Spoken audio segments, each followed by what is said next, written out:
Hey guys, it's January 14th, 2022. I'm Kimberly from Fat Quarter Shop, and this year, one thing we're going to be doing to add a lot of variety to the show is we're going to have guests sprinkled throughout the year. And I'm honored to introduce our very first guest for 2022. Her name is Shereece Spain. Hi, Shereece. Hello, hi Kimberly. Hi. So she is the designer behind So Hooked on Treasures. And we kind of got introduced to her because she's had lots of publications in magazines, lots of quilts in magazines. And she sewed along with us last year for our very first Stronger Together charity event. And we loved what she did. So we worked with her to do the 2022 Stronger Together. So that is so amazing. And so today we're going to talk a lot about the charity we're benefiting, last year's quilts, this year's quilts. We're going to have a trunk show of lots of her quilts, and we're going to have a Q&A session at the end. So if you have questions about Shereece or her work or anything, just pop it in and we will get to those at the very end. So I'm so excited to get started. So Shereece is from Ohio, but she is a military wife. So she's lived all around the globe. She has two kids, and she really works on two crafts, which are quilting and crochet. And she's our designer this year. So I'm going to start off by talking about last year's Stronger Together, and then I'm going to kind of turn the show over to Shereece to talk about this year's. We have lots of quilts to show you. Last year's quilt will pop up the image. It finished at 50 inches square. And what we did last year is we sold the pattern as a PDF, and then we donated the money to UNCF. UNCF supports African American youth in achieving and completing higher education. This year, so that's the quilt from last year. The cross stitch is, we had two cross stitches last year actually. So this is one of them, and that was based on the quilt. And then our second one was more of text based. So this year we're gonna donate to the same charity, but we decided this year we would set it up similar to Make-A-Wish, where Kevin and I are gonna donate $7,000 and up to $7,000 of what we raise from customers. And then this year, everything's available free. So we have a free quilt pattern in two colorways. We have a free cross stitch pattern, all of it designed by Shereece. And I love to help people. I love to help charities. And so we're so excited to be a part of this. So again, our goal is to raise $10,000. Kevin and I will donate $7,000. And we're going to end the sew along at the end of February, which is Black History Month. And the sew along starts in February. And later in the show, I'll show you some blocks and stuff like that. But we are going to be doing this as a sew along, and we've already raised $4,100. So we're like 41% there. So that's amazing. Of course, our donation link, if you want to donate, is below. And the patterns are all free this year. So I'm going to hand it over to Shereece, and I want her to talk a lot about her inspiration for the quilt, the colors, everything. So just kind of tell me how you started with the quilt and what your inspiration for the quilt was. Sure. Well, first, hello everyone that's out there. It's nice to virtually meet you. My inspiration for the quilt this year was Garrett Morgan. I consider him a native Ohioan since he mostly spent most of his life there, even though he was born just over the border of Cincinnati into northern Kentucky, but that's okay. He was mostly in Ohio. He lived mostly in Ohio. He's an Ohioan just like I am, so hence the Ohio star that you will see as part of the pattern this year. The blocks were inspired by some of his inventions that he did. Many people knew him for his contributions to the modern day traffic light and also to the initial invention of the gas mask. Those are the big things. But for us sewists, that would be closer to home. He had a few inventions, for example, the zigzag function of manual sewing machines. So not the electric sewing machines, but manual ones. which actually you will start seeing in some of my posts with my pictures of the quilts of my own manual sewing machine that I purchased in Germany. Nonetheless, there's also the texture block. It was inspired by Mr. Morgan's efforts to rewind. He was initially a tailor in his earlier days. So the fibers of the wool fabric would singe and burn due to the heat and the friction of the sewing machine needles. Well, he was trying to find a way for that to not happen. And the process and that chemical he discovered, it was straightening the fibers of the wool, which led to a very large line of hair straightening products that were very popular for African Americans at the time. So hence the texture block, and just essentially change the texture of the fabric, change the texture of hair, you name it. So that's where you'll get the four corner texture blocks. And also the points of the Ohio Star, that comes into play with just the building upon the sewing history that Garrett Morgan and so many others have established initially, and that have just carried on and grown and expanded throughout modern day sewing and quilting as we know it. So that's the general idea and where I got started. How I go about my design process, it really varies sometimes, but that's where it came into play for this quilt design. And then you took the design, and then how did you move from the design to the color and picking the fabrics? Sure. The design itself lent itself to a lot of variety of fabrics. I am a big fan of art gallery fabrics, as you'll see here as part of the trunk show later in the show. So they make lots of element blends. Those are their blender fabrics. And they are very natural and earthy for me. So I immediately kind of went to those prints to start with. The colors, I'm a low volume color person. So the subtle colorway was definitely more my speed and my kind of color frame. But there are fiber artists that like bright and bold colors. So I wanted to try to appeal to them too. So that's where you get the striking colorway that's more jewel tones and it's more bold. Yes, there you have it. Thank you. Yes, so you'll see the more deeper, richer tones with that quilt. I like them both, but like I said, I am a low volume, usually kind of person. Unless it gets into my favorite color, then it's no holds barred. But either way, so Jocelyn, who's a member of the Fat Quarter Shop team, we had probably way too much fun in going through different fabrics and mixing and matching the fabrics and the colors, just to make sure we had a variety of textures and prints into each quilt. And it was a nice collaboration with the two of us and trying to play with that and put it together. So huge thank you to her and being patient with me as we played. I love playing with color swatches and mixing and matching, so it was awesome.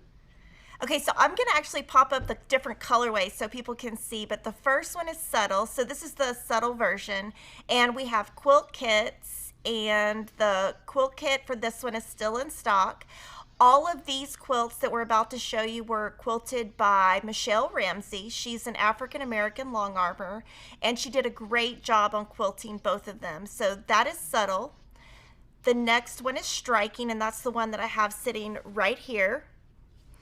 And then we have some cross stitch. We did the cross stitch also in two colorways. So this is subtle, and then this one is striking. And what we did there is we tried to match Shereece's colors on the quilts, and then tried to match the cross stitch to the quilts. And then the fabric, we actually have fabric in that frame so that you can see that we used fabric from the quilt to finish the cross stitch.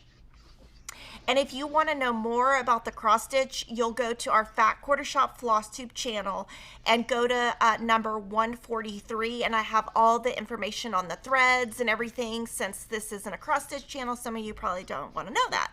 I might have forgot to say that Shereece's company name is So Hooked on Treasures. And all of these patterns, both quilting and cross stitch, are free at Fat Quarter Shop. And you're going to want to follow her because she is going to lead our sew along. And so she's going to have lots of inspiration for us. And I do want to encourage you that if you want to sew along, you can sew along with these colors. You can sew along with any colors, just like any of our sew alongs. Use whatever inspires you. Our main goal here is to donate and to raise money for UNCF. And do you want to show some blocks, Shereece? Yes. Okay, so I decided you grab yours and I'll grab mine. awesome, sounds good. I decided to do a second version, totally unrelated to either colorway. Right, and that's but, what we want everybody to do. Yes, exactly. But they are very me, that's for sure. You will notice. So I chose the Hand in Hand collection from Damask Love. This is for Riley Blake Designs, and I can get a little closer. Actually, probably see it better. Yeah, I see those handprints in there. Oh, okay, yeah. These are actually, yeah, mine are actually going to be pillows, which is why you have the added border here. Okay. To go on my bed. So that's why I most of the blocks do not have a border like this. That's an extra added thing that I did. And then mine, I'm using Creativity Shell fabric by Moda, and I'm doing a blue version. So you've got a pink, I've got blue. Yep, there you go. I love it. And then this is my texture block. This is the Legacy block. Yeah, Legacy. I think I said that wrong. That's okay. Yeah, this is the Legacy block. There's I'll get closer, handprints in there. And it's got some really cool inspirational words in those prints in my background fabric.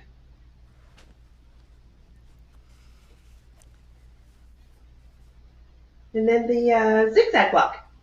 There you go. Yes. And I changed my center just a little bit. And throughout the sew along, we will, of course, be talking about what Shereece is doing and then any changes I come up with. I also wanted to show, I did a little label for the back of my quilt already using leftovers. Oh, cute. So, and I'm awesome. And at the end of the event, I'm going to auction off my quilt, this one right here for UNCF, to add to the $7,000. Awesome. That would be great. And I, too, changed up my center on the zigzag. Yeah, let's look at That's what's fun about it. Yeah, I made the center pink and just one color, and then the shoe size, if you will, I did in the white background. So that's the fun part about quilting, is that you don't have to do it exactly the way it was made initially. We're creative people, and that tends to happen. So have fun with it. Play with it all you want, even if your backgrounds are different in each block. I mean, have at it. I can't wait to see all the different variety that comes up. And what I was thinking when I made the zigzag block that I thought was really cool is you could use different. You could use foundation paper to do the hourglass, the flying geese. You could use the Eleanor Burns method to do the flying geese. But if you don't like flying geese, you could also do this block with all half square triangles. So exactly. Yes. Because when I was looking at it, I was like, what is going to be the quickest way for me to do this block? And I think that's fun because some people love making half square triangles but don't like making flying geese. And we always encourage here at Fat Quarter Shop, take the free items we give you and be creative. Do whatever inspires you. And our designer, Shereece, is not going to be insulted if you change the design a little bit to make it yours. No, I mean, that's the whole purpose. I mean, it's going to be your quilt, your piece, and you are the one that should love it. And so, absolutely. I love to see all the variety that comes out of a design. And that just inspires me. It's like, oh, I could have done it this way. And I actually have done quilts over again because of designs and other fabrics and colorways that I've seen. So, you never know. Yeah, and I did want to mention on the striking colorway, I love this quilting. We're going to have more kits. One of the fabrics is sold out for 2 weeks at Art Gallery, but we didn't want to substitute because we looked at a couple of fabrics that were substitutions, and I didn't think they were going to be as beautiful. So you're still going to have time to get those kits before it starts. Oh, good. So, do you want to start showing some of your quilts? So we do sell all of Shereece's patterns that she has released as PDFs on our site. So I'm going to let her do a little trunk show of some of her quilts. And some of the quilts she shows are going to be things that are free items too. Yes. And actually, speaking, you have the PDF downloads now, but thanks to email communication that just came in earlier this week. It won't be long before you can actually have the paper patterns too, Okay. thanks to United Notions. Awesome. Yes. Yes. So there you go. So that will be coming soon later this year. No date or anything like that, but more to come. Yes. Anyways, to talk about my patterns and kind of my designing journey, behind me is actually the first quilt pattern that I released. And how it started was it was a COVID push, if you will, to finally do this, really. And we were living in Germany at the time, and I was home with my two little ones who are now 7 and 6. So we were having huge fun, spending all kinds of time together, and I needed my sewing time, and I just decided to, hey, I am going to do this. This is your time, Shereece. You have the opportunity, go for it. So here I am, and how I really got started into move into my quilt patterns is I got a message from Tammy with Ivy Rain Fabrics. She's out of Canada, and she was offering a discount, and I said, hey, by the way, you have this great subscription package. How about you and I connect, two small fish in this big ocean? And I started including one of my patterns in a few of her subscription packages as part of their subscription. So that started this quilt pattern called Stay Focused. This was the original fabric that I did it in. Recently, a few months ago, I released it as in the bookish fabric from Art Gallery Fabrics. And just so you know, side note, this fabric came in a sew sampler bundle that I got one month. So I used, it was supposed to be for project bags. Well, mine turned into a pillow instead. Yes. So Stay Focused was the first pattern that she and I did together, and it was part of the giveaway to launch it, and then that turned into the first Blossoms quilt behind me, which was the second one that I released. I released this in the Hooked fabric line from Art Gallery Fabrics. Thank you, Mr. Domestic, for blending my two loves and passions into this fabric line. It's all about, crocheting and yarn, and so it was just like the perfect fit for me. It just spoke to me. So I released it in that first time. Secondly, more recently, I did it in the Vert Fusion for Art Gallery Fabrics. Are you picking up a theme on my manufacturer choices? Yes. Don't worry, we'll get to the Riley Blake one soon. But so the second one I did in the Vert Fusion, I have the pillow size that I have recently redone, and I'm going to be launching what I call mini mates to go with each pattern for the throws to have a smaller matching pillow size. It's just a mate. It's meant to be a companion to the original pattern, so it doesn't go into the sewing and the piecing and the binding. Just, hey, by the way, with your leftovers from your throw, you can make this. So more to follow this year on that. I moved into, I'm going to move this to the side for a second. I'm going to come back to those. Okay. So the Stay Focused pillow turned into a quilt later. And there you go. I'll just cover my face. That's okay. No one can see that. The quilt's more important. So pretty. Thank you. Again, this is the bookish line. I had the throw. I said, you know what? I need pillows, and I had enough scrap to do two. So that will be nice in actually our reading space of our home. Can I see the back of that quilt? Oh, sure. Absolutely. We always love to see what people pick for the back. Yes. So I stuck with the same line, and it has a book print. It's literally different books that have the titles on the covers. They're open books. It's really, really cute. Can you see it? So cute. Yes. Yes, I love it. And, when their labels say feel the difference, you really can in their fabrics. Okay. For the binding, I did the same thing. It has this cute print that has glasses. So as a glasses wearer, it was a very fitting choice for me. All right, I'm going to put this one over here. The next pattern that I released was the Challenge Accepted. And this was with Open Heart and some pure solids to go with it. I liked the large pieces for this line because the fabrics are so pretty. I didn't want to cut them up too much. I love the prints and the designs. So, and then I quilted it. I don't have Michelle Ramsay level quilting, but I quilted it with hearts in the free motion quilting. And do you, when you're quilting at home, what machine are you using? I have two, but most of my work I do on my Eversone Sparrow 30, and I have a Singer Modern Quilter that I do some of my free motion on. It has a slightly bigger throat space than the Eversone, but she decided she wanted to die the other day, so I have to take her into the Oh shop and no. hopefully, I know. I could use that as an excuse maybe to get a new machine. I don't Yeah. know. We'll see what happens when it comes back if they can fix it or not. So the back of this is not as exciting. It's just a simple cream colored fabric, but you can see the quilting a little bit better in that with the on the back.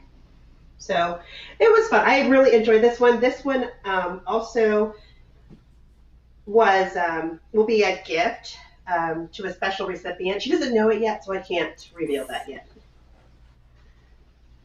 Okay.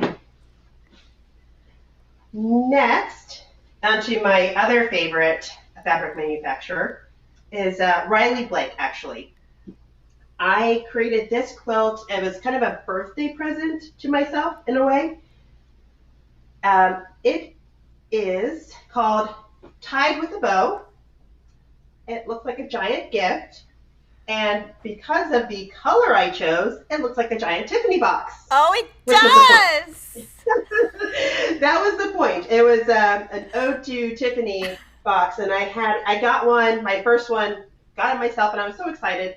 And I literally took the box and I was like trying to match it up. When I first got the necklace, I like carefully unwrapped the bow and untied it, and then tied it back together exactly the way it was when I got the necklace out, just so it would stay intact.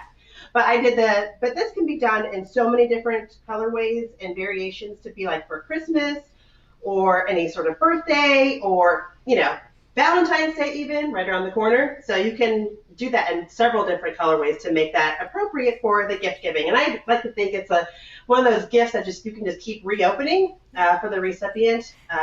So it was lots of fun to make. And my sister, actually, side note, she made a matching cup for me to go with it. So it's got the bow on it, same color and everything. Is it confetti cotton fabric? It is confetti Okay. cottons. So those are, I think that the blue to match the Tiffany color, I use scuba. Scuba. Okay. So to get that exact color, I use scuba. And I even had the box with my color cards to try to Oh, match it okay. as best as possible. So that was the closest one that I thought. But you can, of course, choose any of their wonderful colors. I think that one would be really awesome if you did that one also as a mini, because I think a lot of people would make that as a small version. Oh, absolutely. That will be translated into one of my mini Yes. make patterns a little bit later. Yes, absolutely. So it'll just have the new dimensions, the new cutting sizes, and all the instructions that will be found in the original. You mentioned magazine patterns. Hmm. So I had my first one last November in Make Modern magazine. I hope I have it correct. I do. Good. This is called Separate Ways. Also in Riley Blake confetti cottons in three different colors. Colors very, very me. So if you didn't know, my favorite color is pink. Yes. And yes. So you will see a lot of that in my projects. I try to keep it to a minimum because it's not everybody's color, but there will be an inclusion of pink in just about all of my projects. And I promise. and on that quilt, is that scrappy binding? Oh, and show the I back did. and talk about the scrappy Yes. binding. Yes. So I like to use up, if I possibly can, what is left over. So I have started more recently. Before I did not do scrappy binding because I said it's all has to be matching and the same. But I have really come to like doing scrappy binding. So I took the leftovers and pieced them together. So I have all the same colors included. And then I even pieced the back. So I have I just try to use it up the scraps, so waste as little as possible, you know. And all of these And you quilted yourself, right? You didn't have any of these long armed, let's see. like most of them. Actually, no, Yeah. no. In this pile, I did not. Yeah. I did all these myself.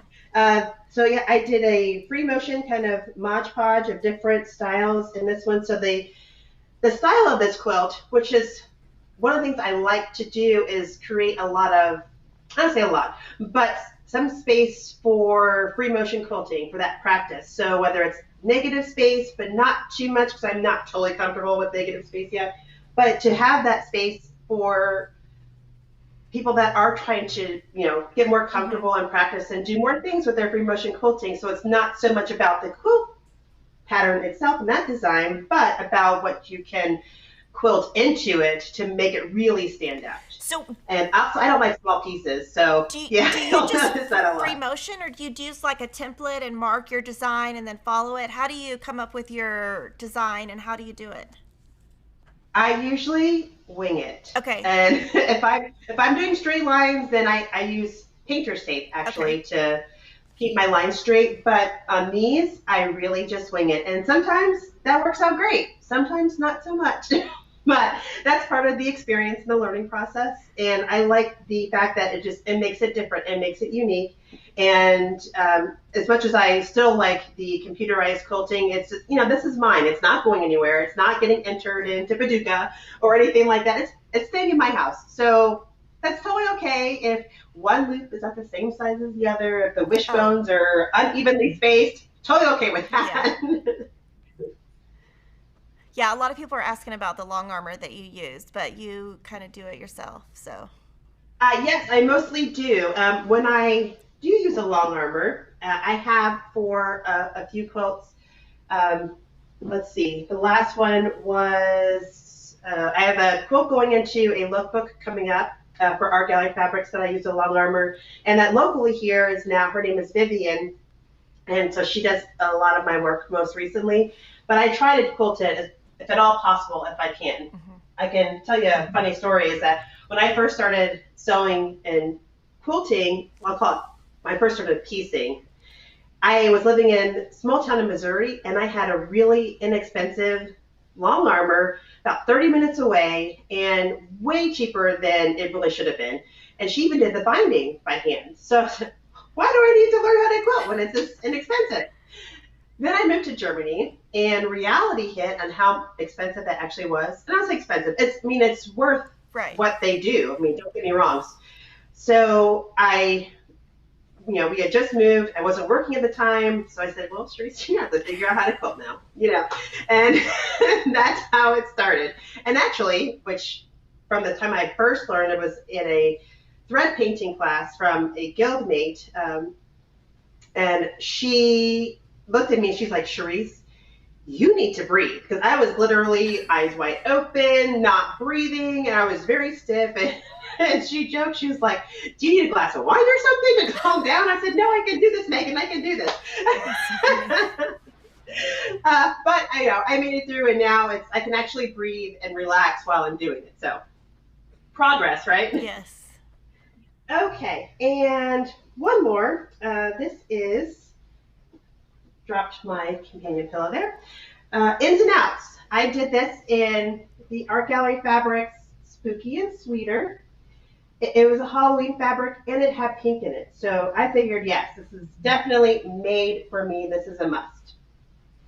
And I did this design based on some weavers that we saw, the rug weavers, we were traveling in Europe. So I honestly can't remember if it was Spain or Italy, one of those trips. Either way, I had to go through the hundreds of pictures I have to find it, but this was kind of inspired by them. And also, I didn't have a Halloween quilt of my own, so with the fabric and the design that I used, voila, there you have it. And this also has a scrappy binding with the leftover of the bundle that I used. So each of the prints that are on the front, I incorporate into the binding. And I did some free motion of bats. Can you see that? Oh, yeah, I can. It's hard to see. I can see there it. you go. So that, and where's the pumpkin? There's a pumpkin in here somewhere. I had some fun with this one. Ah, yes, there. So I did a pumpkin there. Oh, yeah. Trying to see it. There we go. And some spider webbing. So it was fun to make for Halloween. And it was just, it's very neat. And I get that a lot of people would say, Shereece, that is a lot of pink. Hey, if they're watching But here, they love pink because I'm all about pink and aqua. So, there you go. So, can we see the but it's, back? yes, so I used the rest of the fat quarter bundle to piece together for my So fat. cute. Yes, so I have all of the, I believe I have all the prints Mm-hmm.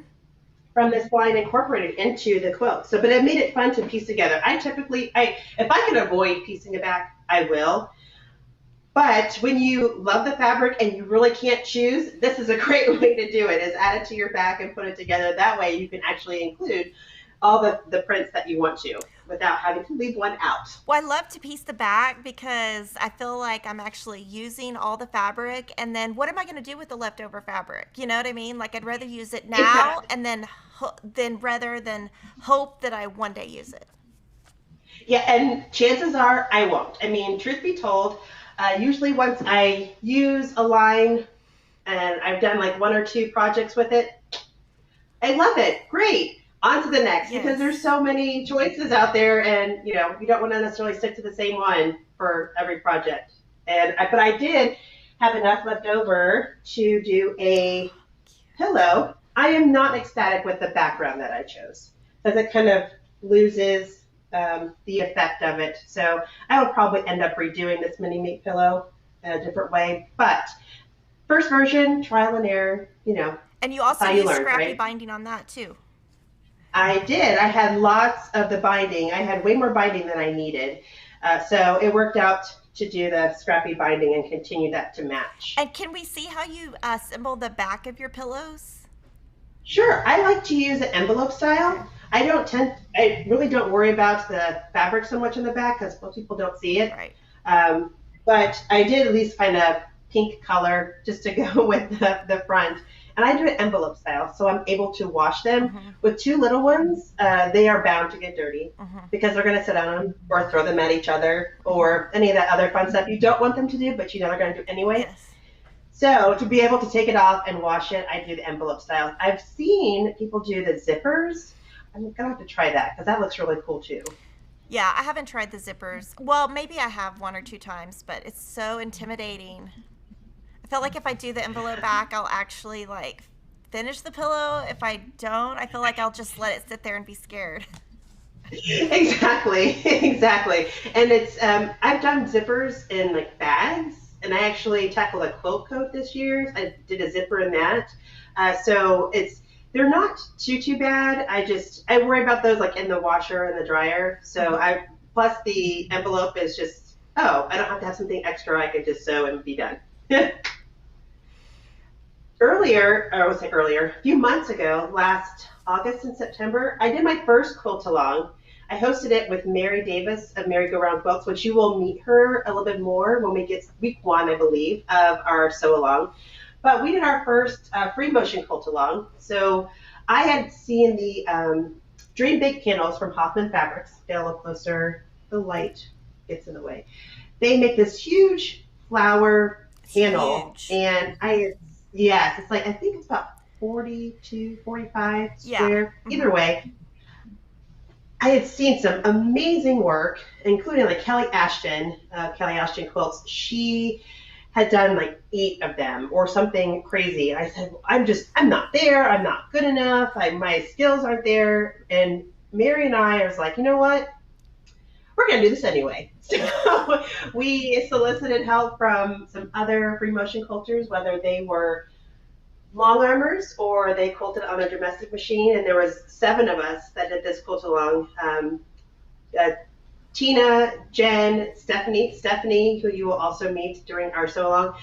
We got together and each of us taught the different parts of it, and I did this all on my ever sewn machine. This is when I really got comfortable with a smaller, just everyday, if you will, sewing machine, and being able to actually do free motion quilting. So you don't have to have some sort of fancy machine. Not that I'm not saying I don't want some fancy Right. sewing machine, but you don't have to have one in order to get started with free motion quilting.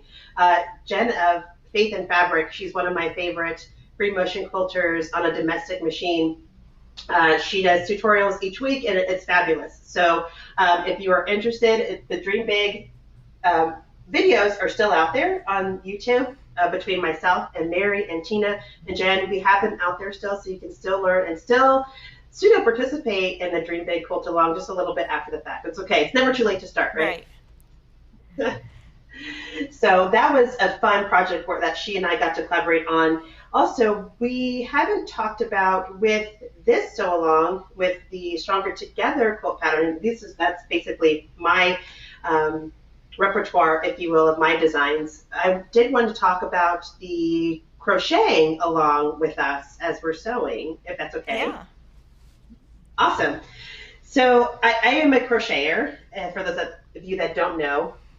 So I wanted to find a way to incorporate crocheting into our quilt and stitch alongs. The thing is that I didn't necessarily want to start from scratch and create a crochet pattern. But the brilliant minds at that corner shop that created the cross stitch pattern essentially gave us just that as crocheters. That cross stitch pattern, for you crocheters out there, it lends itself to be able to use it as a grid to be able to do crochet work in the same block pattern as the quilt and the cross stitch pattern. You can change your colors. I've even picked my yarns. I was good and went straight from my stash. See, low volume still, very Shereece, the splash of pink. But I was good and stayed with my stash of what I already had of yarn, except I had to order more of one color, so just have enough.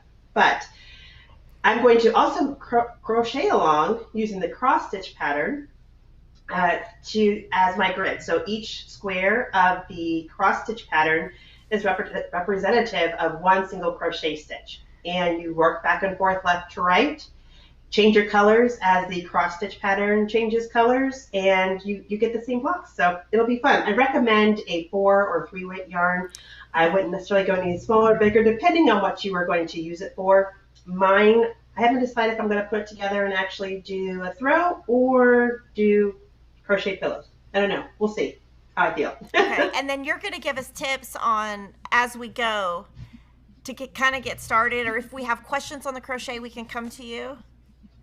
Oh, absolutely, absolutely. You'll see videos that are going to come up on my Instagram account each week that will have how to get started, how to change colors, those little things to help you along your way.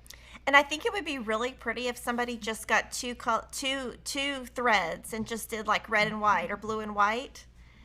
It would look good as like absolutely. A 2-color crocheted quilt. Because I would absolutely. We were talking about it, and I was like, how do you change the colors? And I think I could tackle it if I didn't have to worry about so many colors, since it would be the first time I'd ever be like really changing colors. Yes, and for those that are just learning to change colors or haven't learned yet, that is a great idea. That way you only have 2 and you don't have to worry about all those strings to weave in at the end and things like that too. It makes it, a bit of a challenge, but I will be giving you a tip for how to weave in as you go. That way you have less weaving in at the end. As often as possible, I like to weave in as I go. I do not like to weave in at the end. I joke and say, one day that'll be my kid's job, especially when they're in trouble. Like, here you go, I'm dad, can you weave these in for me? That's what I will teach them, because I do not like doing it. It's kind of like with quilting, like my 2 least favorite things to do are the binding and cutting. I want to sew. I want a piece and I want to quilt. That's just what I want to get to. I wish I had somebody to do my pressing for me too, but I'm pie in the sky, Yeah. Can we see last year's Stronger Together that you did? Sure, I see it behind you. Yes, I did pull that out. And actually, when I start to change over to my February quilts, this will be one of them. Yeah, so I did mine. Am I holding? Oh, yep. And then this is like our colorway, so you can see how she really took ours and then turned it into Her design. There we go. Her Yes, there colorways. we go. Now it's the right way. I use linens for mine, and it was my first time using linen fabric for a quilt.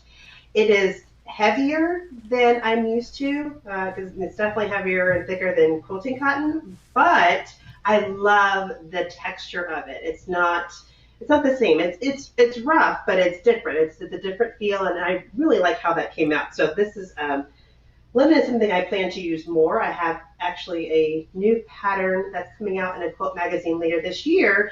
I'm going to use linen for as well, just to be different, change it up. But I chose my color specifically for various reasons, and because they meant something from my perspective to reflect Black history for me in my eyes. But this was a lot of free motion quilting. Again, I'm not as good as Michelle, but it's okay. I took some chances, and for some reason, I thought it was a good idea to start doing new things. But that's okay. It worked out in the end. I even did some hand quilting that you won't be able to see in the White Stars. I don't typically sew by hand, so that was a big deal for me. If I can do it on the machine, I'm gonna do it on the machine Yeah. instead. Who's the manufacturer for the linen? This is Robert Okay, Kaufman, the Essex. Essex linen. Yes, these are the Essex linens. Do you have any tips for our viewers on working with linen? Like, did you use the same thread? I used the same thread, and the thread worked just perfectly. What I do recommend, though, and I know there's preferences with steam or not with steam, but steam was huge for helping, especially when it comes to doing the flying geese of these sawtooth stars.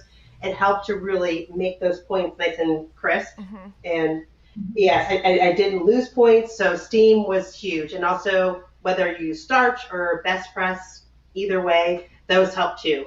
There was not as much fraying as I thought there would be either. I don't know why I expected it to fray a lot, but it was a whole lot easier than I expected. So I wouldn't even worry about that too much when it comes to this fabric.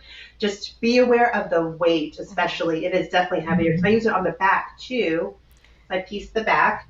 Did you with put batting in your quilt?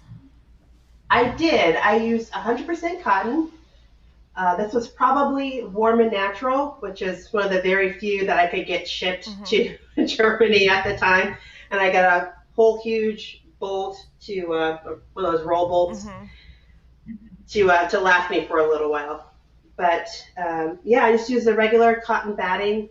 If you do use anything heavier than cotton or 80/20, just be aware that you also have the weight of the fabric on top of the weight of the batting. So just something to be mindful of. Like the Dream Big panel, I used 2 layers of batting and not thinking about the weight. It was, my arms got a serious workout trying to quilt that. Yes, I would walk away and I'm like trying to stretch and like, why are my arms so sore? But yes, it does make a difference of what you're used to. So if you can, try to practice. If you're going to quilt it yourself, try to practice on the smaller or scrap pieces. That way you kind of get used to the heavier feel. It's definitely different.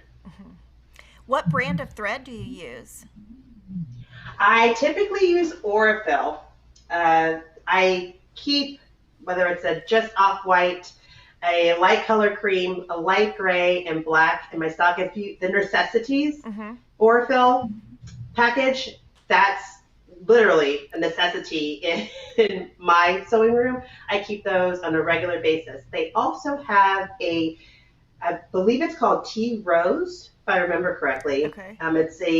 Or Antique Rose, one of the two. Okay. I had to look that up. But I keep that because it blends so nicely with different fabrics, different shades of pink. As a pink fabric user on a regular basis, the pink thread is actually a staple in my sewing room and has blended in nicely. I used it even from the pink in the pink in this. It's kind of I can't remember the shade of pink that Art Gallery calls it, but from the pink in this to the pink in this, and it blends very nicely. Also use the same one in the First Blossoms quilt behind me. You can't see the quilting as well, but it takes on different shades Mm-hmm. than the fabrics that you're working with. So it's become just more useful than I really ever imagined. So that stays in my room as well. Those are my favorites. And when you've washed your linen quilts, like, do you have any tips on washing your linen, or, um, because I don't have any experience with linen. Oh, sure. So when I washed it, I was a little careful because I did not pre-wash it. So I had in my head like linen clothes, like linen pants, and how those would shrink if you put them in the Mm-hmm. dryer and things like that. So I was a little extra careful than I normally would have been with Mm-hmm. cottons. But I washed it as normal. I used a cooler. I didn't use cold. But it wasn't warm. My machine, for some reason, has like this temperature in between cool and warm. But I use, if you don't have that, I would go with cool or cold water just to make sure it doesn't shrink because linen does tend to shrink. So I put it in the dryer. Actually, I took a chance and I prayed through that whole drying cycle. But it actually, I put it on delicate, so I didn't put Okay. it on high or regular like I would for my jeans or something. But I put it on delicate, and it dried nicely, so it came out. It was an experiment. I had heard different things about how to wash and take care of linen, but I don't like to use things that I have to be extra delicate with usually. So they're going to get used in our house. They're going to get spilled on. They're going to get, not to be gross, sneezed on. I mean, I have kids, Yeah. but I don't make quilts just so they sit and look pretty. They're meant to cuddle under and to enjoy. Mm-hmm. So I try to go with things that I can actually use, and linen is something I feel comfortable actually putting into the washer and dryer and not having to worry about any issues. Can you go back to last year's Stronger Together and talk about each color and why you did pick them? Sure. Let me pick it up here. So the center block, you have the three shades in this gingham like design, just representative of the shades of brown that you see. So you will have different shades of brown, from very light to even to much darker, but they're all mixed in together. I used the red for, you can see it here. Yes, the red being representative of the blood that was shed from our ancestors and what they had been through in order to get us to where we are today, meaning African Americans where we are today. And it took a lot of blood, sweat, and tears on their part, in order to endure and to make it through their lives and in order to be able to survive. I used the white and I purposely put it at the top. I'm sorry, the top here, the white is the purity of God and how without God we would not make it through this life and they would not have survived this life. So it was special in the sense that those stars, since they are stars, that guiding light and star of God, that guiding them through their life, through their journey, through everything, all their trials and what it took for them to be able to survive that they did.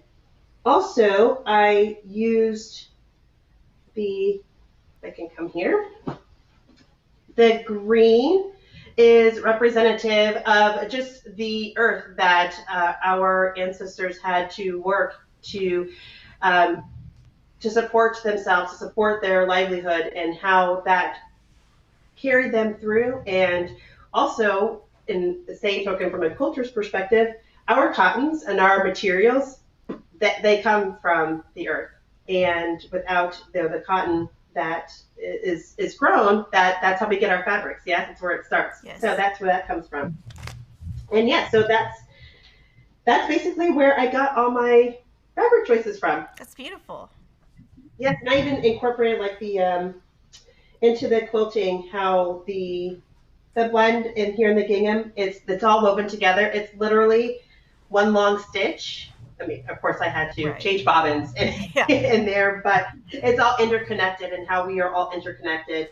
And also, I'm going to get a little closer here. There's hearts in here that I took a chance to create for the first time. And you'll notice that all these points upward, I'm going to back up. this points upward. Do I have it correct? Yeah, Goodness. I There we think right go. there. Yes, there we go. So all these stars point north, and that was a huge effort for slaves. That was one of their goals. They were trying to go from the south to the north. They were trying to be free. So there are small loops representative of those people, various sizes. So from the little ones to adults, their migration north, and I incorporated those as part of the pattern too. And the white stars are hand quilted. Mm-hmm. I did that as homage to those that have quilted before me. My great grandmother was a quilter. My sister's great grandmother was a quilter, so I skipped a couple generations in my family. But they did all their sewing by hand, and they did all their quilting by hand. So it was that respect, if you will, because I hate to hand sew. I mean, Yeah. but I did it anyway. So even my sister's great grandmother left a quilt top. I wish I had brought that out. I should have. And she had not finished the top. And my sister asked if I wanted to. And it was just because of the age, it was, the fraying and things like falling apart. I didn't feel comfortable putting it on the machine. So I hand quilted. It's about probably, goodness, twin size ish quilt. And it was a hard lesson in hand quilting, but I actually enjoyed it. It worked out in the end. I also wanted to mention, because someone asked me about how I got started in quilting and that whole journey. The first time started piecing was in high school, and I decided that I'm going to do foundation paper piecing. Why not? This is before YouTube, so we're between 92 and 96, sometime in between there. And I knew nothing about quilting. I was learning from a book, and so I decided I'm just going to make this. And as you can see, it's not finished. It will never be finished because I had no idea about matching up seams, and it's all it's a mess. It's a mess. I use selvage in it. Yes. That yes. is so It's okay. You can awesome, though. And the 1/4 inch seam, I knew nothing about that either. So I had this huge bulb in the center. This is about an inch tall, like my seam allowance, and I didn't press it correctly, so it will never lay flat. As much as I have tried to, it's horrible. But that's okay. I keep it even unfinished just to remember where I started. Well, I mean, your points, you've got a lot of points that match there. Yes, it actually, I mean, surprisingly, because even I have corner points that I have no idea, they just did not match up for some reason. Well, no, I know why they didn't match up because I didn't do it right. But, where it seems that should have matched up, don't. I mean, I'm being overly critical because now I know better. I think it's awesome you still have it. Yeah, I keep it just, again, I thought maybe one day I would finish it, but that's probably not going to happen. And also, I just don't even like the fabrics anymore. Aww. Yeah, they're just not me. I mean, I get why I chose them, but just even the style of the fabric is just definitely, it's not me. So it just stays there to remind me that, we were all beginners once, and we all had to learn our lesson. So I kept it for that reason. I even kept my first crochet swatches for that reason. Okay, show us up kinds of show us up close. Sure. I want to see. Yes, they are all kinds of wonky and uneven. So I didn't know about counting properly. I think this is even upside down. Yes. So I didn't know about counting properly, and I have this what's supposed to be straight on the side. Yeah. Okay, when I crochet, that's what I get because I don't know how to do the sides either. But I'm like, oh, okay, as long as it all matches, I'm like, oh, it's okay. Yeah, it's okay, whatever. Yeah. And initially, that's what I did. I have since learned that how to do that so I don't get the bumps and the ridges on the side. It's actually straight. Again, progress. We start somewhere. We learn from our mistakes. This was my first day crocheting and what I learned. And I said, okay, that's great. So then I finally went to the store and I decided to get a yarn that was more me. But learning to crochet on variegated yarn was actually a lot easier than solid. You could see your loops and stitches a whole lot better. So, it was just, I kept it just, I don't know, it was one of those sentimental things. That's my dad's fault in being sentimentally attached to things. When did you start So, crocheting? actually, the same time I started quilting, Okay. piecing for real, so that was in 2010. I had moved to Missouri in 2009, and I found this program on the Army installation there through Army Community Service, and they taught all different kinds of crafts actually, including embroidery and cross stitch. But it was the crocheting and quilting that really, really stuck and kind of took over, if you will.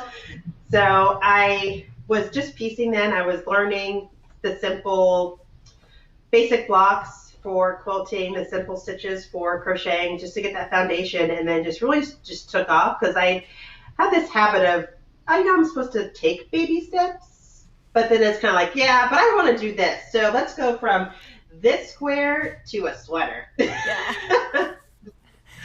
Which is crazy, but there was a lot of ripping out in all those processes, but that's okay. It was worth the struggle and the effort to learn. And over time, like when I moved to Germany and discovered the real price of a long armor and how much that goes for, is when I finally learned to actually do my own quilting. So besides just stitch in a ditch, is really take that a whole big giant step forward into the world of free motion quilting. And And yeah. that was just a journey all in itself. And when you're piecing and you're quilting, are you using the 50 weight Aurifil for both? Or are you using a different weight when you quilt? Oh, good question. So it depends, honestly. That's clear as mud, right? It really depends if I what I'm going to be doing with it. So if it's like a wall hanging or something like that, that I usually will just go with either what I want to use. I like to actually use cotton thread because it gives more with the fabric when I wash it. I like the quilt crinkle. I want to make sure that that comes out in it without losing the actual design of the quilting.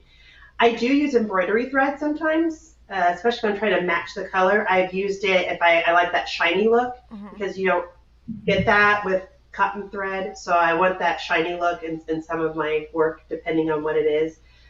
So it really depends. I use both. That's the short answer.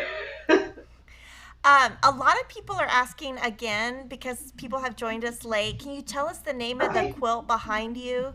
So, and all the patterns, just so you know, are available at Back Quarter Shop. Just search "So Hooked on Quilting," but they want to know the name of the one behind you. Sure. This is First Blossoms. This was one of my first patterns. And there will be a companion mini mate pillow out with it later on this year. So you'll be able to get that too, in addition to the throw quilt size that's behind me. Yeah, I think I said that wrong. So Hooked on Treasure, sorry. And then the fabric collection is Hooked by Mr. Domestic, correct? Okay. Yes, yes, that's the Yeah. hooked line. Okay. And I'm not sure if that's still available or not, but I know I did overbuy. I way overbought on that. So in that case, I will have to come up with an additional project to use it for, just because I loved it and it just touched both of my creative hearts at the same time. Um, It's kind of like with the Barbie fabric that I purchased earlier last year, 2021. I think that's when that came out from Riley yes. Blake. Yeah, another one of those fabric lines that I way overbought, but I couldn't help it just because I'm a Barbie collector. For those of you that are new to me, is that I'm an avid Barbie collector, so I use Barbie fabric a lot, and it works because it's also pink. So there you go. I get both at the same time. So, guys, start popping your questions in. I'm going to start with the questions that we got before, but start popping any questions you have in. We did talk about like your inspiration for things, but I'm wondering personally, like, how has your style changed from like maybe when you started 10 years ago to now? Do you think you're still doing the same style of design and fabric, or do you think you've changed a little bit? I have changed. Initially, when you start out, you were with the traditional blocks and traditional piecing. I am definitely a more modern quilt uh, designer. I would I would put it in that category. Also, I try not to do small pieces if at all possible. Some quilt patterns are just you can't help it, and I love the design. So small pieces or not, I'm going to make it.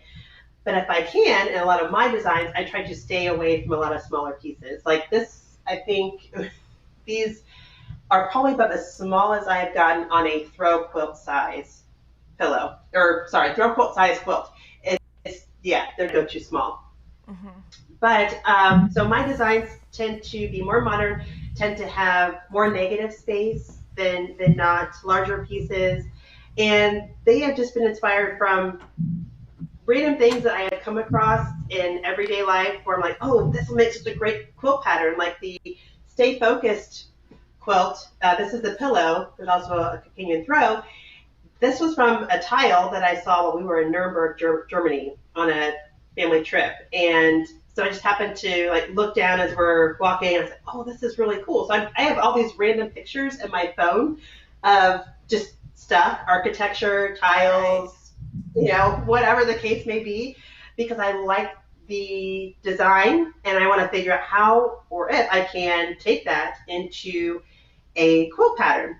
Even I'm watching TV and I was like, oh, look at this background, like things you never notice. Like, Hmm. for example, I'm sketching up one now for the April subscribers for Ivy Rain, and I got it from the movie Shrek.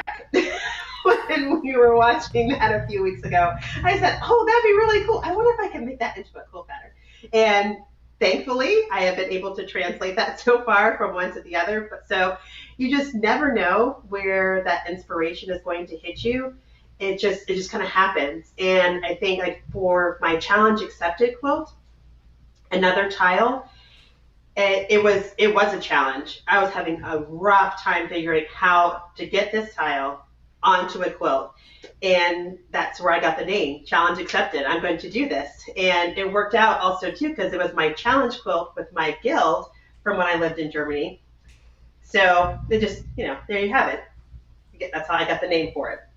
Because the quilt design, the quilt pattern, the design of it, you would not think of the name at all. So there's definitely a backstory to the name of that quilt. Do when you're quilting, I know you talked a lot about washing your quilts. Do you pre-wash or starch before you start a quilt, or what's your process on that? I usually do not pre-wash. There is only one time that I have pre-washed my fabrics, and that's when I did my Barbie 60th anniversary quilt several years ago. But it honestly, I didn't find where it made a difference. I do like to starch or best press. I've heard that starching here in the South is not a good idea. I've heard that from my Augusta Modern Quilt Guild friends. They said because there's some sort of bug or whatever that likes to attract to the starch. I have no idea, but I said, okay, I'll just use best press. Got it. Easy enough. But I do, especially before I cut, I do cut. I do Press. starch and press to make sure that they're nice and flat as possible to get those good cuts. Otherwise, I've made some serious mistakes before by not pressing to begin with. Yeah. But I don't have a preference really on a starch. But I do highly recommend a mister Okay. if you do. Such a huge game changer because it literally like mists out. Spreads it. It's supposed to spraying. Yes, you don't have that Hmm. more direct like from a spray can starch that you get with the mister. So if you get the liquid starch or use best press, either way, mister is the way I go. So do recommend those. And what is like a must-have notion that you have that you just have to have when you are quilting? My seam ripper. Okay. It's huge. But the one that I found that I like the most is the seam fix. It's not the double-ended one. There's a newer Okay. one that has the seam ripper on the smaller one on one end, a larger one on the Okay. other end. I have found that for me, it has not worked as well. But the one-ended seam Seam fix seam fix. ripper, it's awesome. Like literally, it just slides like butter through my stitches. Like I can just go right through, and it's very simple and easy. And also, it has the rubber ends. So when you're pulling Yes. out those small threads, it's really a pain to do that.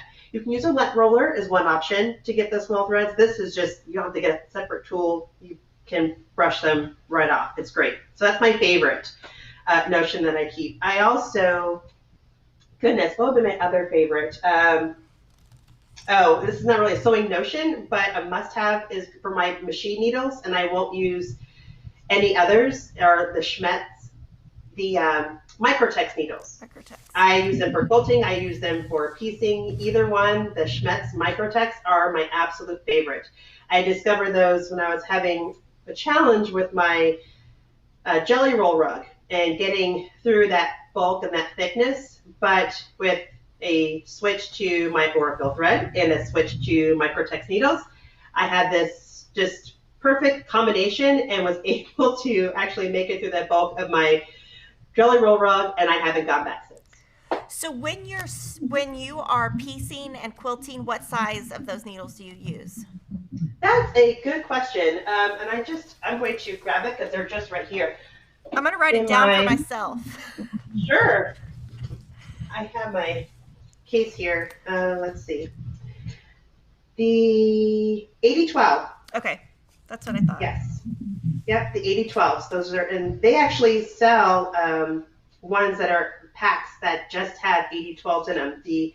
This size container that has, what's this, like 5 or 6 needles in it, they actually have ones that are all 8012s. So that made it even nicer because I didn't feel like I was wasting needles that I wasn't going to use.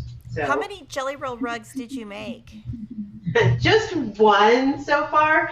I have a couple jelly rolls that I intend to use. And it's just right here, actually. Right there. Yeah. So it's you'll. Pink. Of course.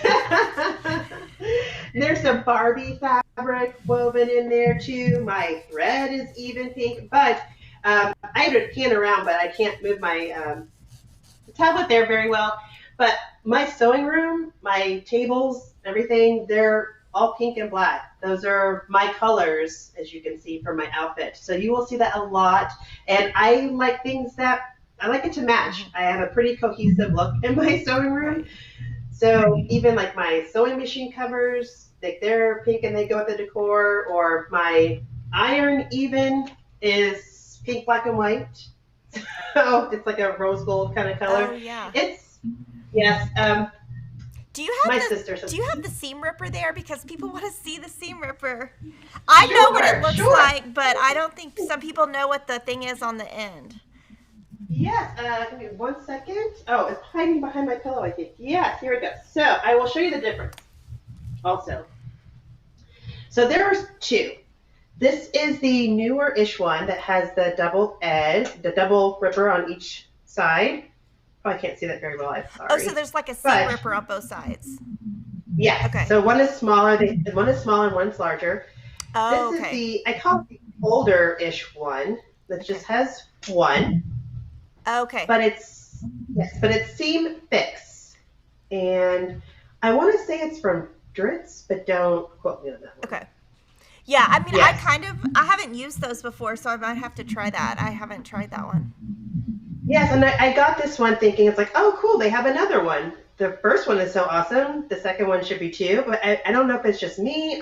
I have no idea. For some reason, this one just doesn't slide as well through my threads when I try to seam rip. So you can still use it, and of course I thought, well, it's pink. Of course I should have that, right? So on the one, the little tip and the end, the kind of eraser, is that like, don't you just like put it on there and then like you go like this and it pulls your threads off, right?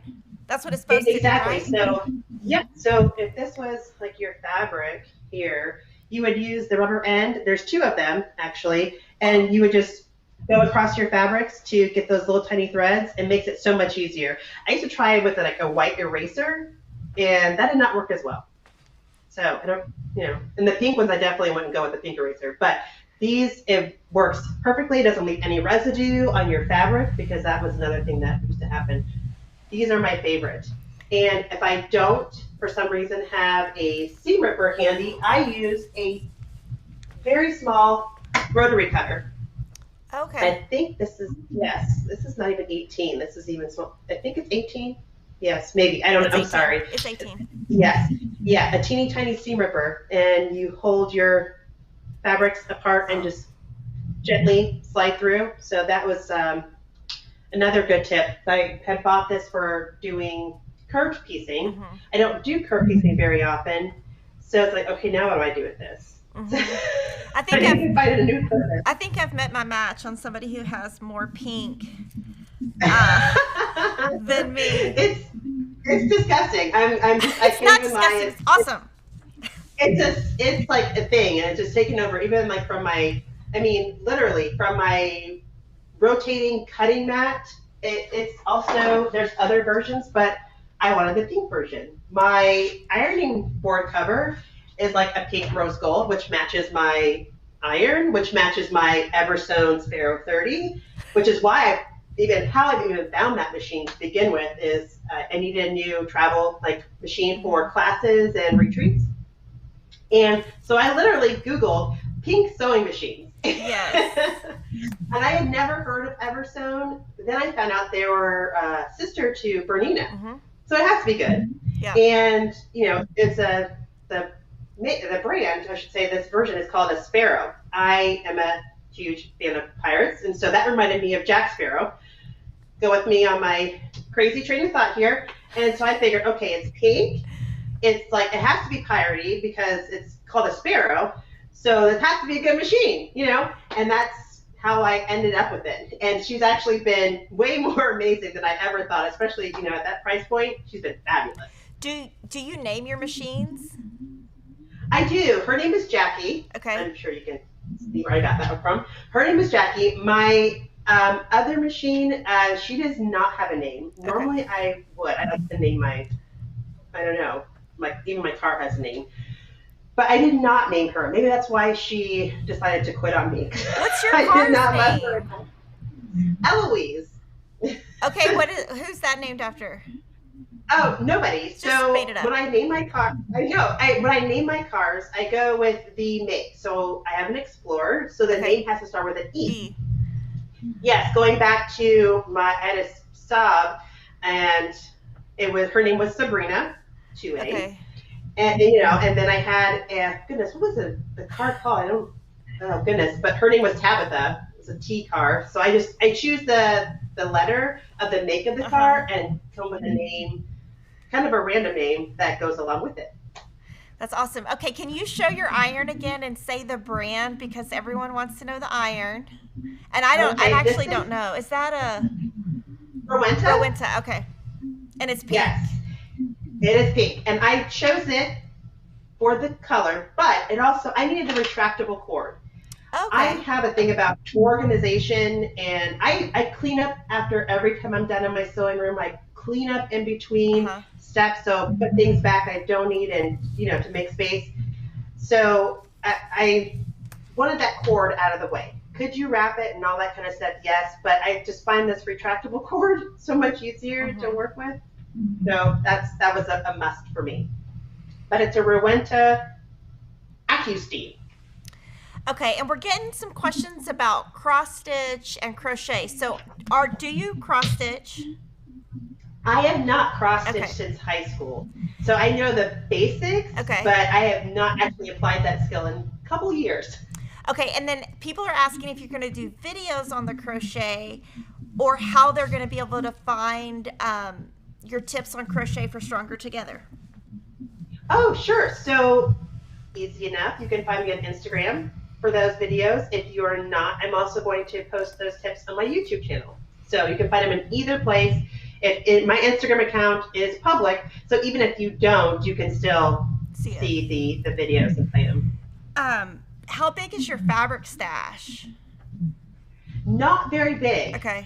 When we moved to Germany, it was a decent stash, but the quilting cottons in Germany, or in Europe, I should say, are way more expensive.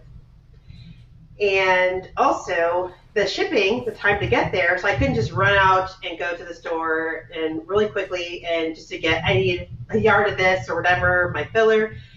it made it a lot more difficult. So I kind of forced myself to use what I have. Mm-hmm. So my fabric stash is fairly minimal. When I do get something, I get it and I use it for those few projects, and then I tend to scrap the rest and not throw it away. But I know lots of sewing friends that love to use scraps, so I gift them. Here you go, enjoy. Mm-hmm. Because I know I'm not going to. I keep my fabrics also on mini bolts. I Okay. don't like to stack them or anything like that. It makes it hard. I want to be able to See see it. them and look at them. Yes, and I don't like to have them out exposed to the light and the sun because they fade kind of funky.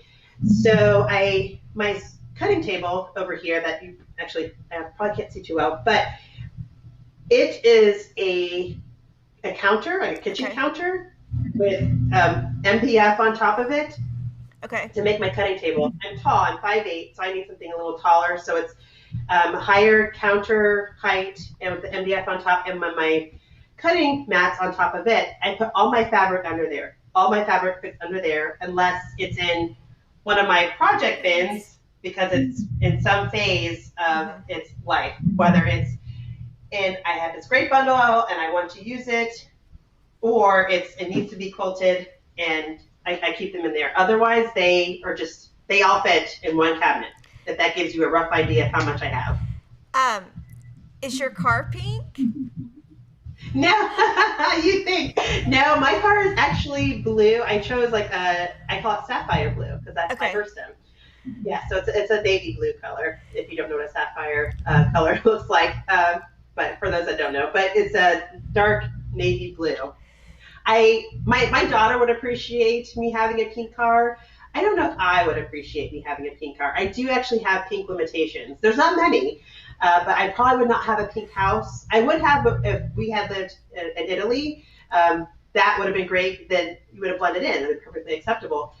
But other than that, I probably would not have a pink Okay. Do you house. have pink Anything else? sunglasses? I have pink I sunglasses. do. Okay. Yes, I have pink sunglasses, pink wallets. I mean, my bedspread, Okay. you name it. Surprisingly, I don't have tons of pink in my wardrobe. I'm fairly versatile on the colors that I wear. But other than that, in my house and my decorations, we don't have a lot of pink. I have it in my room and in my sewing room because those are my two sanctuaries, so I can feel free to do with it and not worry about like my son thinking, oh goodness, mom, there's too much pink in here or something. I don't know. Who knows? But I like to keep the rest of the house a little bit more neutral for the family. But my rooms, my sewing room and my bedroom, yes, definitely.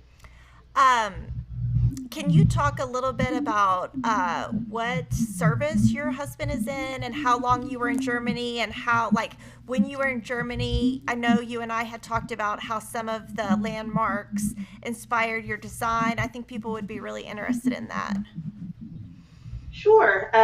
My husband at the time and I, we had moved to Germany in 2016, and we were there for about 4.5 years. We were in about 2 hours southwest of Frankfurt in the Kaiserslautern area, and it's near Ramsay Air Base for military folks. Would be familiar with that. He was in the Army for 20 years. He's actually retired in 2010 officially. But we were there as civilians this time, which was a little bit different. And he and I met towards the end of his career, which I think kind of, I don't know, maybe a bit beneficial for me just because I didn't have to go through some of the things that other spouses did. But I applaud them for the experience that I did have. I much respect for all those military spouses that hold the fort down at home when your service member deploys or is TDY and what have you. Either way, we did have the support of the RAMSAY area while we were there. We got to travel a lot. We went to Austria, Spain, goodness, London, England, Italy twice, goodness. Unfortunately, due to COVID, our last year of travel got cut really short. So we had planned to do all kinds of traveling because we knew it was going to be our last year in Germany. And unfortunately, we didn't get to do that. But I'm just going to hold on to all the things we did get to do.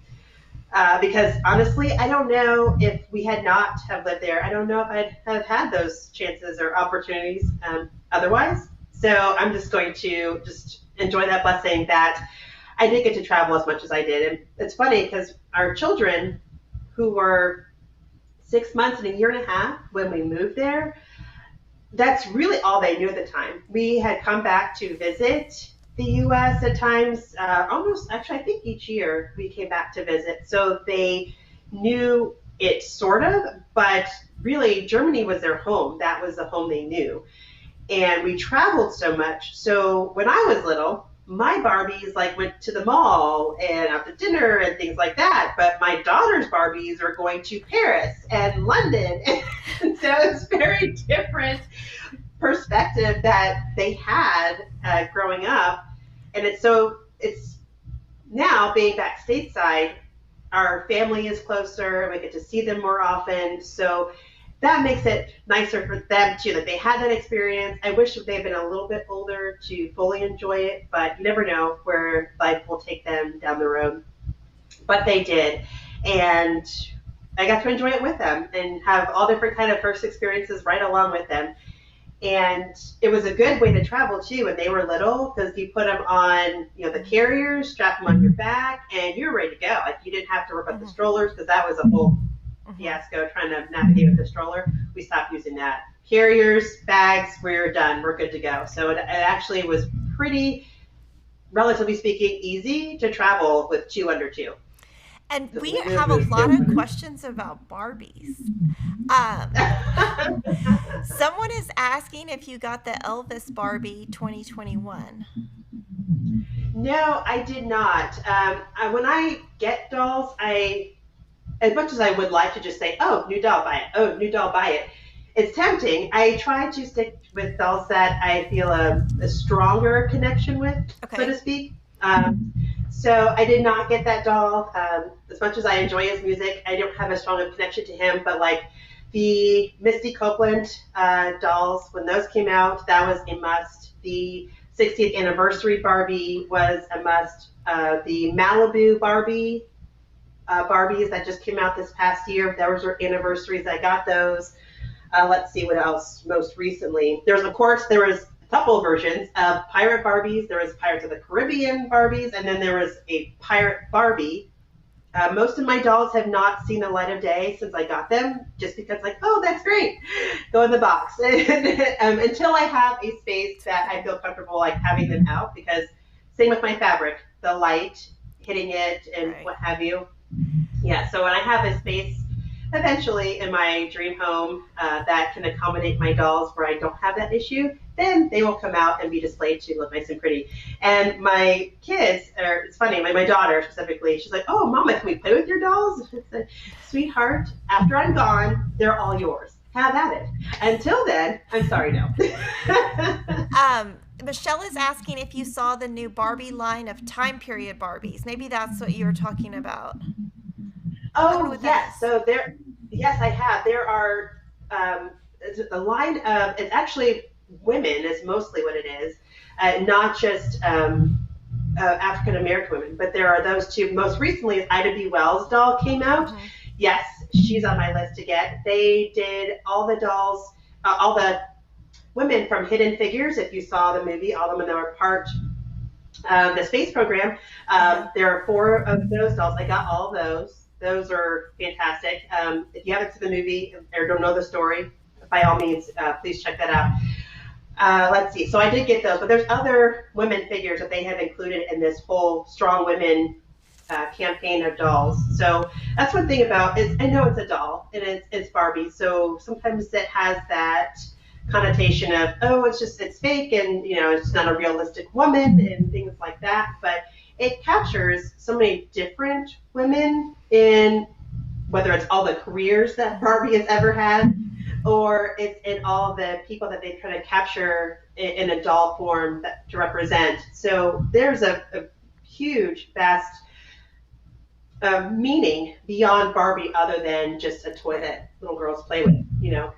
And if which is somebody, probably why it's still stuck with me after 43 years. if you have a Barbie fat quarter bundle from Riley Blake, can you think of a pattern that would work good with all of those pieces if somebody wanted to make that for maybe like their granddaughter or something?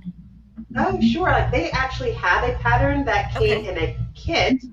I don't remember the name of the pattern, but each block was like a dress, and they mixed and matched the prints of Okay.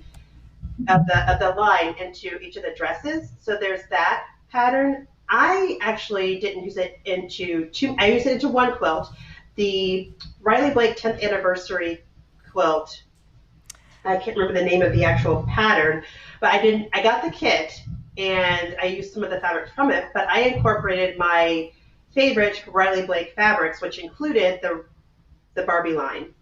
I also used it for the Poppins bags. It's an Auntie's 2 pattern. Mm-hmm. You think about Mary Poppins and the Right. bag that she had and how it pops open and everything comes out of it.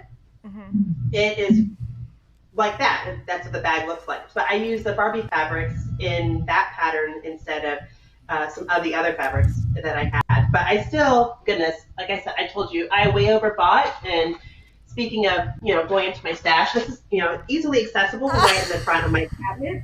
So yes, here's a stack of some of them that I still have. They will be used at some point. I just, Yeah. And there's I some don't more see it. Barbie. I think there's like a Barbie panel coming out. I know there's some more Barbie stuff coming out. Yes, Riley Blake has a Malibu Barbie licensed fabric coming out next month. So I did get to play with that a little early. I'm really excited. And Okay, good. I didn't have a pattern to go with it. It was inspired by my Barbie Dream Home from when I was a kid. The came out originally in 1978. And I used that as my inspiration. But it's literally just a fun project that I did. I did not do a pattern, although, we'll see how that changes later on down the road. But they do have that coming out next month. And it's a lot of fun retro 70s colors and prints with it. It's really cool. So, yes, there is that. Absolutely. And I think, I was going to say, I did. Look at that. Nice and handy. This is what happens when you are organized. That's me. Goodness. So the fun prints, we have, this is just like some posters and the rainbows and whatnot, and then there's like some smaller prints to go with it. It's not all pink, so there's some blue in there and some white backgrounds. So there is a variety, not just pink. Mm-hmm. And also this fun, very 70s yellow. Yeah. Yeah. Right, yes. Do you think you would ever be interested in venturing into fabric design?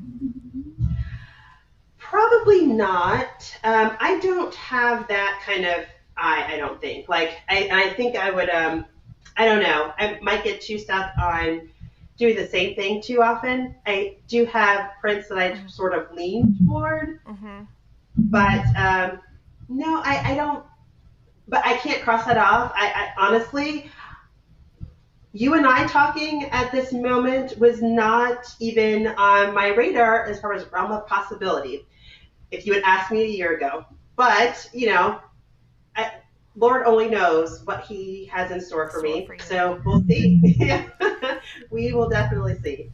In addition to Stronger Together for 2022, do you have any other quilt-alongs that you're going to be participating in that we can follow along with you on?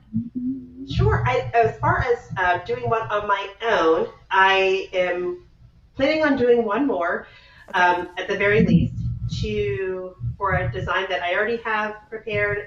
It just hasn't released yet. It's for a Christmas holiday quilt. So that will be probably towards the fall-ish time frame. I have not scheduled that yet, so stay tuned. Yeah, and keep me posted so I can sew along with you. Yes, so I don't know yet. That one I chose the Riley Blake Holly Holiday, if I have that correctly. It incorporated not only pink into a Christmas fabric, it also incorporated the brown and white Santas in it. So yes, that was fun to work with. Yes. Either way, so that's what I'll be doing on my own. But as far as any others that I'll be participating in, I haven't decided yet. I'm trying to work on my 2022 schedule as we speak.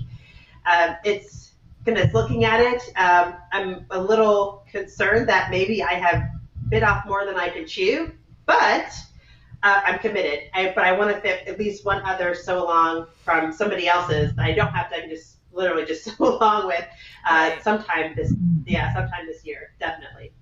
And then my last question for you is, what would you say to inspire people to sew along with us on Stronger Together? Like, could you give maybe tips on picking fabric or the charity, or just give us some inspiration on why we should be sewing along with you? Sure. Uh, for one, like you mentioned, the charity. Hmm. You don't even have to be a quilter or a sewer, crocheter, stitcher of any kind to contribute and help out UNCF. One of the quilters that I'll be sewing along with us that I'll be introducing you to, her name's Shereece, and she and her daughters, actually both of her daughters, are benefits of that UNCF and being able to attend historically black universities. And higher education is so extremely important, and it doesn't necessarily have to be a traditional university or college, but even into a trade in order to be able to earn a living and to make our way in the world. And UNCF is really integral in making it happen for a lot of young African Americans where they may not have been able to financially do that.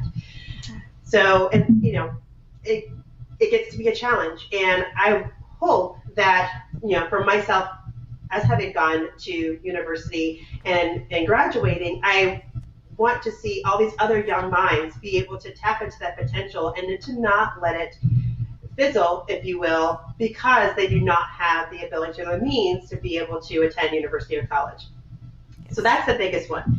But either way, for sewers and crocheters and cross stitchers, it is, in my opinion, it is just fun to do projects together. I know we're virtually and we're not in the same room or in the same space, but that's okay because we can see and share in our projects. So how are things going, checking in, seeing what other people are doing, what fabrics they've chosen, which I'll come back to. But that helps you to learn and to grow as an artist. This is what all of us are, really, when it comes down to it. And when it comes to choosing your fabrics, yarns, or even if you want to change your thread colors, that's definitely an option too, is you do you. It's one of those very simple things, Yes. but stick to what you love. It's going to be yours. And even if you're making it for somebody else, if it's not their color or something like that, you still have to try to find prints that are you, something that you can connect to in that project, or else it makes it just really hard to sew your way Yes. through it or stitch your way through it. So find something that you love. If whatever your color is, or just no matter what, whatever your print is. I like damask fabrics. I like fabrics that have like swirls or sort of like a flourish sort of to it. If that's what you like and that's what you enjoy, absolutely go for it. It's really hard to get over sometimes as a designer, from a designer perspective, is that, oh, would everybody else like that, or would this Right. turn people away from my design, or things like that. And I had to learn, and Elizabeth Chappell of Quilter's Candy was very helpful in beating me over the head in a very sweet way, Elizabeth, that you have to love it. Mhm. You do what works for you, and other sewers and quilters, they will find their fabrics that speak to them. If they like your design, then that's what matters. And that's what I try to stick to, is I have to do what makes me happy. And pink is what makes me happy. So that's why you will see it a lot in my cover quilts. It's just that's my happy color. But when you choose your fabrics, that's the biggest thing. Make sure you love it. Well, thank you so much for being a guest. We have some super chats that have come in for you. So we've got Laura Ehrenstoff, Elizabeth Knoll, Bonita Nance says so many fabulous quilts and pillows, and that you are a ton of inspiration, which is awesome. We've got Susanna Pastoric. What a great behind the scenes guest. So much fun. Yes, so much fun. And then Laura Hamilton said she's excited for the charity quilt to ship. And she loves this interview. Thank you, Fat Quarter Shop. So thank you for being a guest. And I hope we've brought some new viewers into your world. And we are going to have another guest next Friday on live stream. And I hope everybody has a great weekend. And I hope everybody donates to UNCF. Thank you so much, Kimberly.